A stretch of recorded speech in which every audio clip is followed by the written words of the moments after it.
தன்ராஜ் எனக்கு ஒரு நல்ல நண்பர். வெண்ணிலா கபடிக்குழு படம் ரிலீஸ் ஆன அப்போ எப்படி அந்த பரோட்டா காமெடி பேசப்பட்டுச்சோ, அதுக்கப்புறம் அதே படத்தை தெலுங்கில் பண்ணி அந்த காமெடி அதை விட இங்கே நான் பண்ணதை விட இன்னும் மேலும் ஒரு இப்படி மேலே அந்த படம் அங்கே அவ்வளோ வரவேற்பு பெற்றுச்சு. அங்கேருந்து ஒரு நடிகன், ஒரு பெரிய நடிகனை, காமெடி நடிகனை உருவாகுறாங்க.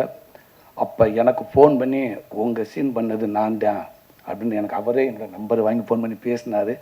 எனக்கு அவ்வளோ மகிழ்ச்சியாக இருந்துச்சு. அதுக்கப்புறம் நானும் பேசினேன். அதுக்கப்புறம் அப்பப்போ என்னோடய படங்கள் எந்த படம் வந்தாலும் அவர் ஃபோன் பண்ணி என்கிட்ட பேசுவார். அதுக்கப்புறம் இங்கே திருப்பி சென்னையில் ஒரு படம் அவர் கூட நடித்தேன்.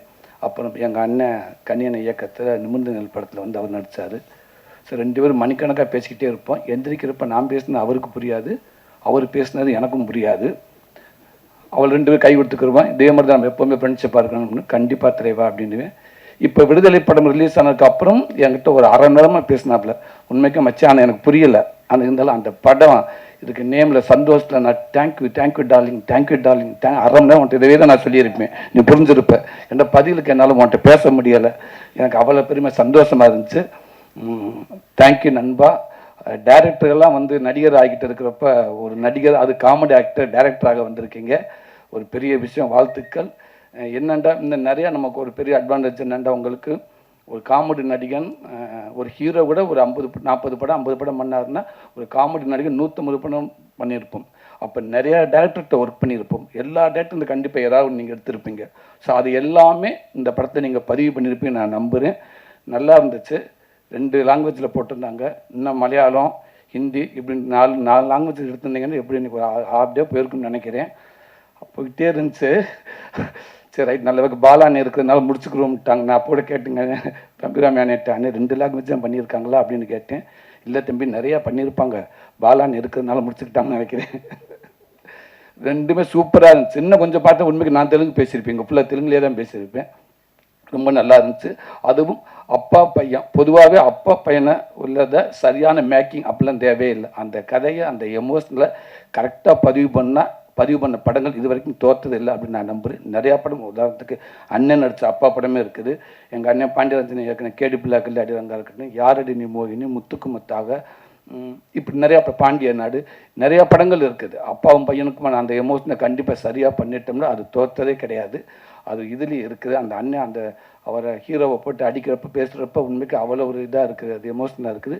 கண்டிப்பாக இந்த படம் ஒரு மிகப்பெரிய ஒரு வெற்றி படம் அமையும் நான் நம்புகிறேன். என்னென்னா படம் எடுக்கிறது முக்கியம், எடுக்கிறது எல்லாமே எடுத்துடுறாங்க.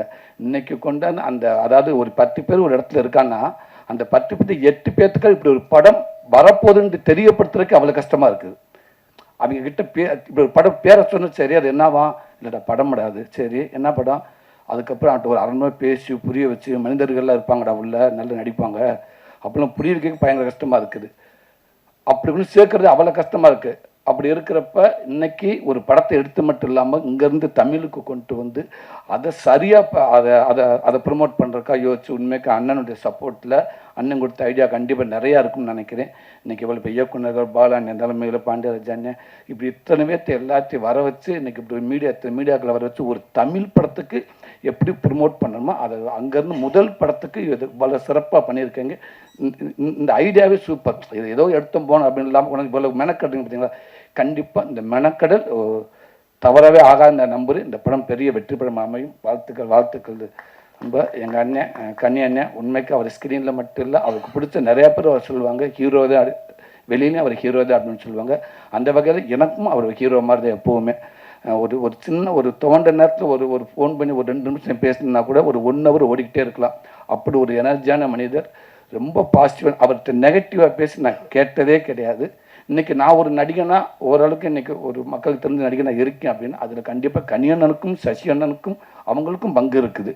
எனக்கு போராடி என்னை கூப்பிட்டு நல்ல வாய்ப்பு கொடுத்து நடிக்கிற மட்டும் இல்லாமல் அந்த எனர்ஜி வாட ஒன்றால் முடியும்னு சொல்லி அவரோட பாடி லாங்குவேஜும் நான் சில படங்களை ஃபுல்லாக நான் பண்ணியிருப்பேன். அண்ணனோட பாடி லாங்குவேஜ் ஏன்னா அதை சொல்லிக் கொடுப்பாரு பார்த்தீங்க, அதவே நான் நிறையா படத்தில் போய் பண்ணியிருப்பேன். நான் ரொம்ப நன்றினே.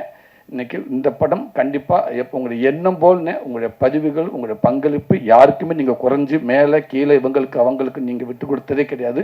எல்லாத்துக்குமே உங்கள் உழைப்பு எப்போவுமே இருக்கும். அந்த உழைப்பும் இது 100% இருக்குன்னு நான் நம்புகிறேன். கண்டிப்பான இந்த படம் வெற்றி படம் அமையும்னே, மேலும் எங்கள் அண்ணனோட ஆதரவு எல்லாத்துக்கும் இருக்கணும்னே நான் கேட்டுக்கிறேன். இந்த படம் வெற்றி மாபெரும் வாழ்த்துக்கள். நன்றி.